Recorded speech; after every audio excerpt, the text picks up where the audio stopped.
Wassalatu wassalamu ala asrofil anbiya'i wal mursalin Sayyidina wa maulana Muhammadin sayyidil awwalin wal akhirin wa ala alihi al-akramin wa radiyallahu ta'ala an ashabihi wa tabi'in. Asyhadu an la ilaha illallah wa asyhadu anna Muhammadan abduhu wa rasuluh. Allahumma salli wa sallim wa barik ala sayyidina Muhammad wa ala alihi wa sahbihi ajma'in. Ya ayuhan nas ittaqullah haqqa tuqatih wa la tamutunna illa wa antum muslimun. Kama qala ta'ala fil Qur'anil Karim wa huwa asdaqul qailin. A'udzu billahi minasyaitonir rajim. Bismillahirrahmanirrahim. Ya ayyuhalladzina amanu ittaqullaha haqqa tuqatih wa la tamutunna illa wa antum muslimun. Ma'asyiral muslimin, jamaah sholat Jumat yang dirahmati Allah Subhanahu wa taala. Alhamdulillah hingga siang hari ini kita masih diberi kesempatan sekaligus juga kekuatan oleh Allah Subhanahu wa taala sehingga kita masih mampu untuk menjalankan berbagai macam kewajiban yang telah dibebankan Allah kepada kita semua. Yang salah satu kewajiban itu adalah kewajiban untuk melaksanakan sholat Jumat secara berjamaah. Dan alhamdulillah pula hingga siang hari ini kita juga masih dianugerahi oleh Allah Subhanahu wa taala satu anugerah yang sangat besar, satu anugerah yang sangat agung, yakni anugerah iman dan Islam, yang tentunya sudah menjadi kewajiban bagi kita yang mendapatkan anugerah yang begitu besar dan agung itu untuk selalu mensyukurinya dengan cara mempertebal keimanan kita kepada Allah dan juga memperbanyak ketaatan kita kepada Allah Subhanahu wa taala. Ma'asyiral muslimin, jamaah salat Jumat yang dirahmati Allah Subhanahu wa taala,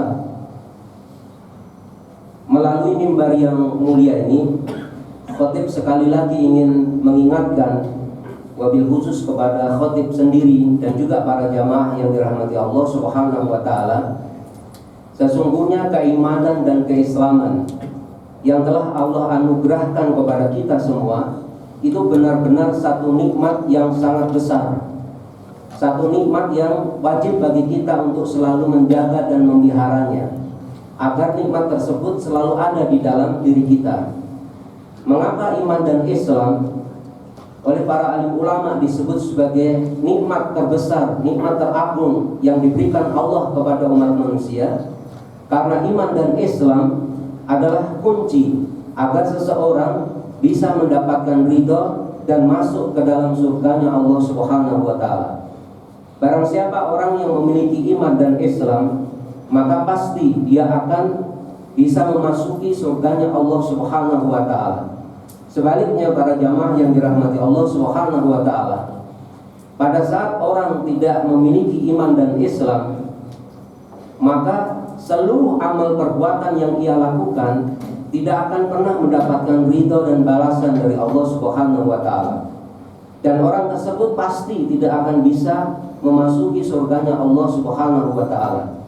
Mengapa demikian? Karena iman dan Islam itu merupakan kunci agar seseorang bisa memasuki surganya Allah Subhanahu wa taala. Di dalam Al-Qur'an banyak sekali ayat-ayat yang ayat ini menunjukkan secara qat'i, secara pasti bahwasanya iman dan Islam itu merupakan kunci agar seseorang bisa mendapatkan rahmat dan memasuki surganya Allah Subhanahu wa taala. Di Al-Qur'an para jamaah yang dirahmati Allah, satu contoh kita bisa melihat di dalam Al-Qur'an. Allah Subhanahu wa taala berfirman, "Walladzina kafaru", dan sesungguhnya orang-orang yang kafir itu, orang-orang yang tidak memiliki iman dan Islam, a'maluhum, maka perbuatan mereka kasarobin biqi'atin, bagaikan fata morgana di atas tanah yang datar. Yahsabu dham'anu ma'an, yang oleh orang yang dahaga disangka di sana ada air. Hatta idza ja'ahu, tetapi pada saat orang yang dahaga itu mendatangi itu air, maka dia tidak mendapati sedikit pun itu air. Lam yajidhu syai'a, maka dia tidak mendapati sedikit pun itu air. Jadi di ayat ini termasuk juga di ayat-ayat yang lain menunjukkan kepada kita secara pasti, secara tegas, tidak ada keraguan di dalamnya bahwasanya orang-orang yang tidak memiliki iman dan Islam, maka seluruh amal perbuatan mereka bagaikan fata morgana. Atau dengan kata lain, amal perbuatan yang orang tersebut lakukan sebanyak apapun, sebaik apapun di kehidupan dunia ini, akan tapi dengan sebab dia tidak memiliki iman dan Islam, maka seluruh amal perbuatannya menjadi sia-sia belaka. Oleh karena itu para jamaah yang dirahmati Allah Subhanahu wa taala, sekali lagi khatib ingin mengingatkan kepada para jamaah yang dirahmati Allah Subhanahu wa taala perkara yang sangat asasi ini, perkara yang sangat-sangat penting ini, yakni terkait dengan bagaimana kita menjadi orang-orang yang beriman, orang-orang yang berserah diri secara sejati. Karena sekarang ini para jamaah yang dirahmati Allah, banyak sekali orang-orang yang mungkin barangkali mengklaim atau mengaku dirinya sebagai orang yang muslim atau orang yang beriman kepada Allah Subhanahu wa taala dan perkara-perkara yang wajib ia imani. Tapi apakah benar orang tersebut sah untuk disebut sebagai seorang muslim dan mukmin sejati? Oleh karena itu para jamaah yang dirahmati Allah, pada kesempatan yang penuh keberkahan ini, khatib ingin sampaikan satu penjelasan yang disampaikan oleh Imam As-Sujad. Imam As-Sujad itu adalah seorang ulama ahli bahasa Arab. Yang penjelasan beliau ini dikutip oleh seorang ulama pakar bahasa Arab juga, yang bernama Imam Ibnu Mandur, pengarang kitab yang masyhur, yang mu'tabar, yakni kitab Lisanul Arab. Di dalam kitab Lisanul Arab, Imam Ibnu Mandur pernah mengutip penjelasan dari Imam As-Sujad mengenai batasan-batasan dari keimanan dan keislaman. Dan dia katakan di dalam kitab itu para jamaah yang dirahmati Allah, bahwa Imam As-Sujad telah membatasi keimanan itu dengan beliau mengatakan, al-imanu idharul khudu'i wal qabuli lisyari'ati.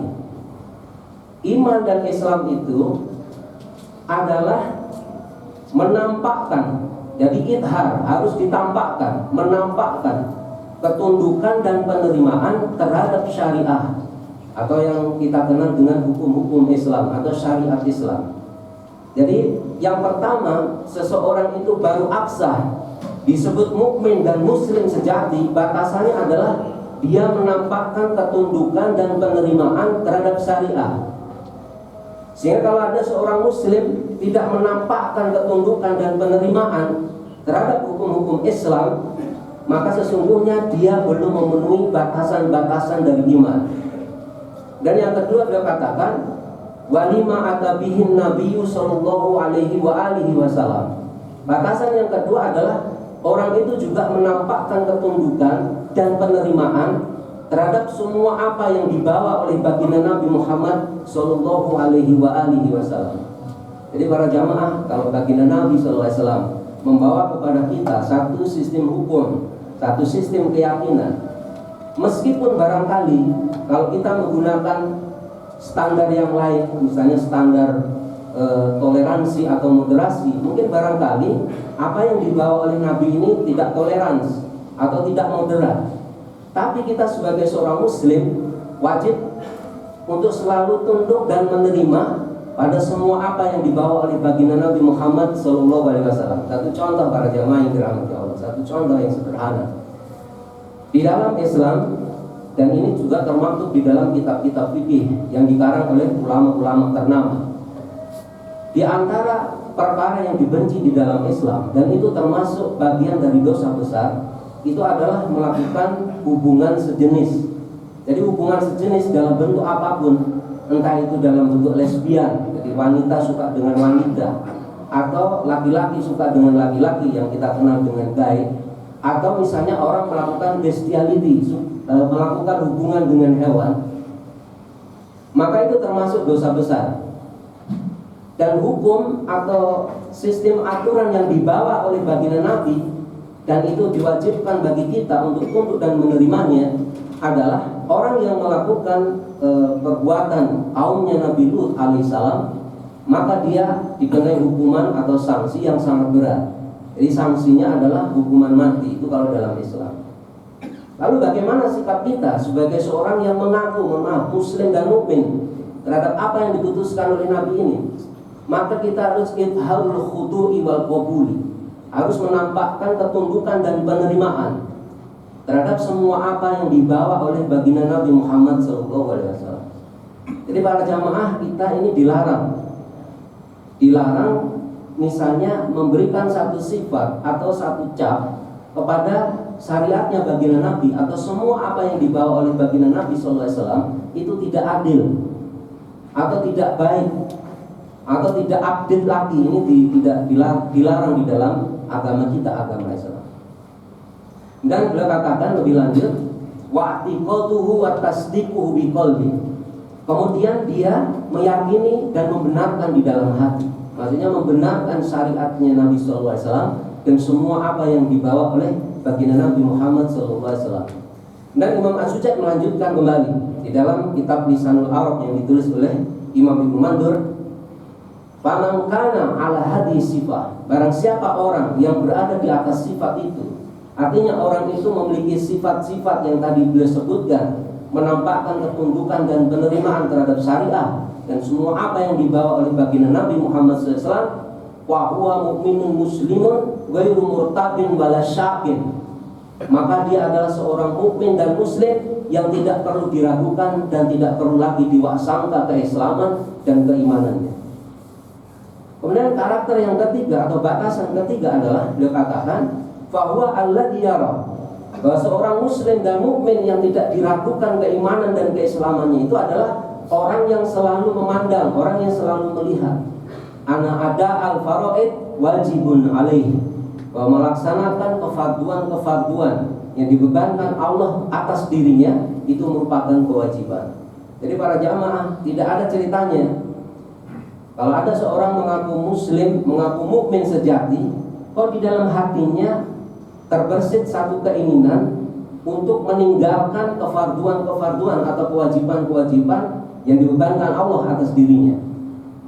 Itu contoh para jamaah, jangan sampai kita ini kalau mengaku mukmin dan muslim punya keinginan untuk meninggalkan sholat 5 waktu, meninggalkan puasa di bulan suci Ramadan, atau bagi yang mampu misalnya terbersit keinginan untuk meninggalkan kewajiban zakat. Itu bukan karakter atau bukan sifat dari orang muslim dan mukmin yang sejati. Orang mukmin dan muslim sejati punya karakter yang ketiga adalah dia berusaha untuk menegakkan semua apa yang diwajibkan Allah atas dirinya. Oleh karena itu para jamaah yang dirahmati Allah SWT, di dalam Al-Quran sekali lagi khatib ingin mengingatkan kembali satu perkara yang sangat-sangat penting di dalam Islam, wabil khusus di tengah mungkin barangkali kondisi kita yang barangkali sedikit rada semrawut ataupun sedikit mungkin menjadikan kita rada-rada ambigu, rada confused, rada bingung seperti itu. Maka satu perkara yang ingin saya sampaikan adalah di dalam Al-Quran para jamaah yang dirahmati Allah SWT, Allah telah mengingatkan kepada kita semua tentang satu perbuatan yang perbuatan ini benar-benar akan menjatuhkan pelakunya ke dalam kerugian yang sangat-sangat nyata, baik di kehidupan dunia maupun kehidupan akhirat. Apa perbuatan itu? Menanggalkan keimanan dan keislaman. Di Al-Quran disebutkan di dalam surah Al-Baqarah ayat yang ke-217. Di sana Allah menyatakan, "Wa man yartadid minkum an dinihi fayamut wa huwa kafirun."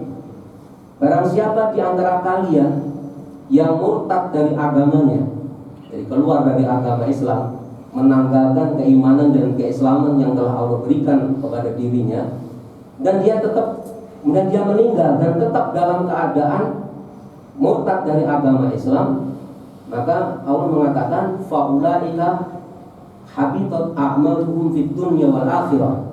Maka mereka itu adalah orang-orang yang amal perbuatannya di dunia itu akan disia-siakan oleh Allah Subhanahu wa taala. Di mata Syafi'i para jamaah yang dirahmati Allah, kalau ada orang keluar dari agama Islam, tidak langsung amalnya itu disia-siakan oleh Allah, tidak. Jadi syaratnya harus dia ini mati masih dalam keadaan murtad dari agama Islam. Sedangkan ulama yang lain, satu contoh misalnya ulama-ulama madzhab Hanafi, itu berpendapat bahwa begitu orang itu murtad, walaupun dia belum mati, maka seluruh amal perbuatannya disia-siakan oleh Allah Subhanahu wa taala. Jadi para jamaah yang dirahmati Allah, panjenengan betul-betul harus memperhatikan masalah ini. Jangan sekali-kali kita abai di dalam menjaga keimanan dan keislaman ini. Oleh karena itu para ulama mengajari kepada kita semua, kalau kita belajar tauhid itu harus komplit. Jadi perkara-perkara yang harus kita tetapkan menjadi bagian dari akidah Islamnya atau keimanan kita. Tapi kita juga harus memahami perkara-perkara yang bisa membatalkan iman kita, yang bisa menjatuhkan kita ke dalam perbuatan ridha. Karena ridha ini oleh para ulama disebutkan muhbitul amali. Ridha itu adalah menghanguskan, penghangus seluruh amal perbuatan manusia. Jadi mohon maaf para jamaah, kalau panjenengan mulai akil balik memupuk kebaikan, berbuat amal soleh, tetapi gara-gara panjenengan tidak tahu perbuatan-perbuatan yang bisa menjatuhkan ke dalam ridha, kemudian di ujung akhir umur melakukan satu perbuatan yang terkategori ridha, maka masya Allah itu termasuk bagian dari kerugian yang sangat-sangat besar. Oleh karena itu para jemaah yang dirahmati Allah SWT, mari kita periksa kembali keimanan dan keislaman yang ada di dalam diri kita. Jadikanlah Al-Quran dan Sunnah dan qaul ulama-ulama yang mu'tabarah sebagai standarisasi kita, bukan standarisasi yang lain. Jadikanlah Al-Quran dan Sunnah dan syariat yang dibawa oleh baginda Nabi Muhammad SAW itu sebagai tolok ukur berpikir dan perbuatan kita. Mengapa demikian? Karena kita sebagai seorang mukmin diperintahkan oleh baginda Nabi SAW untuk tunduk dan patuh kepada semua apa yang dibawa oleh baginda Nabi Muhammad SAW. Barakallahu li wa lakum wa lisairil muslimina wal muslimat wal mu'minina wal mu'minat al-ahya'i minhum wal amwat. Innaka sami'un qaribun mujibu da'wat wa yaqdiyal hajat.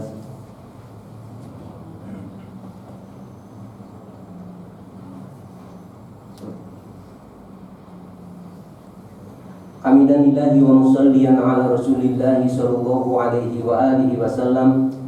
Allahumma salli wa sallim wa barik ala sayyidina Muhammad wa ala alihi wa sahbihi ajma'in. Asyhadu an la ilaha illallah wa asyhadu anna Muhammadan abduhu wa rasuluh. Qala ta'ala fil Qur'anil Karim, a'udzu billahi minasyaitonir rajim. Bismillahirrahmanirrahim. Ya ayyuhalladzina amanu ittaqullaha haqqa tuqatih wa la tamutunna illa wa antum muslimun. Ma'asyiral muslimin jamaah salat Jumat yang dirahmati Allah Subhanahu wa taala.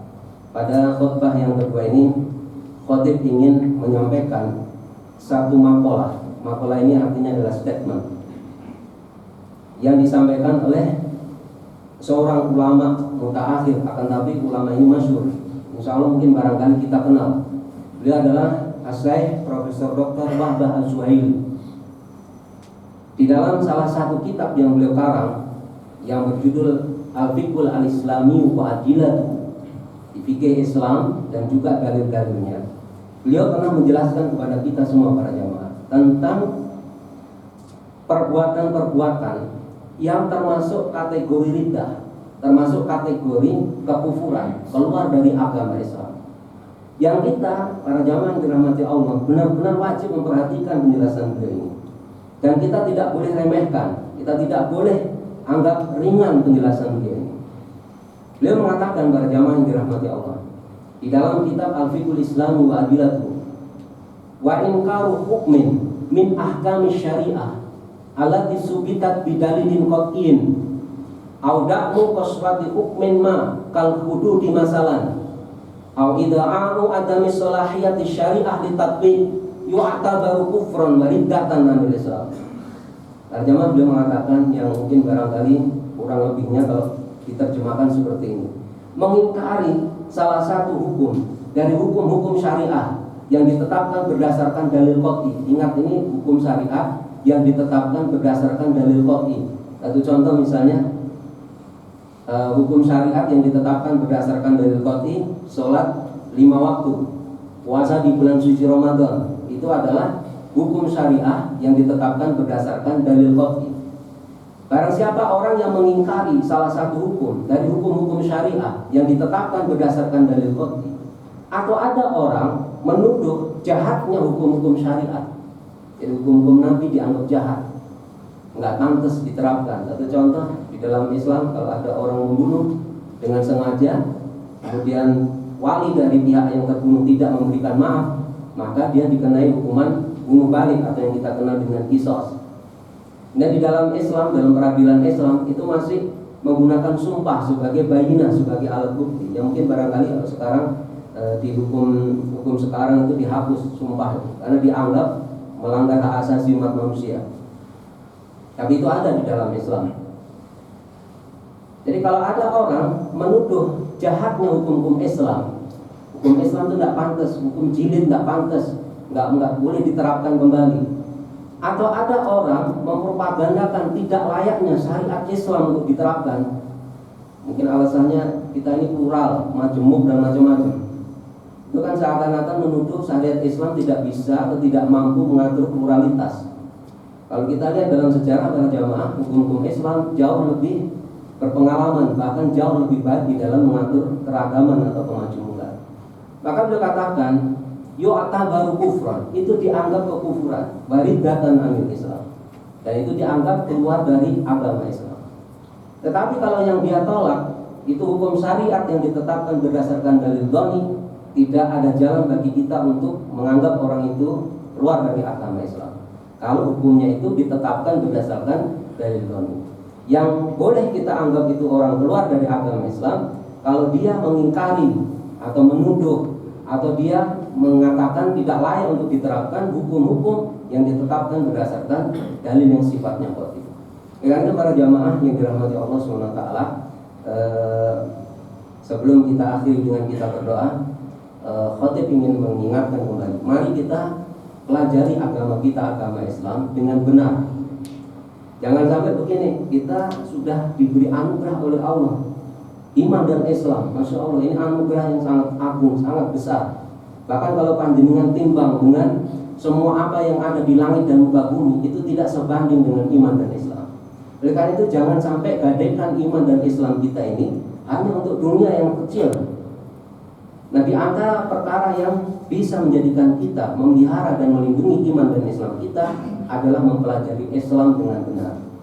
Kita harus jadikan agama kita, agama Islam, sebagai standar dalam berpikir dan perbuatan kita. Baik para jamaah yang dirahmati Allah SWT, mari kita akhiri khutbah yang kedua ini dengan kita bersama-sama memohon kepada Allah SWT. Semoga Allah SWT memelihara dan melindungi iman dan Islam yang telah Allah berikan kepada kita. Semoga Allah SWT memudahkan segala urusan kita.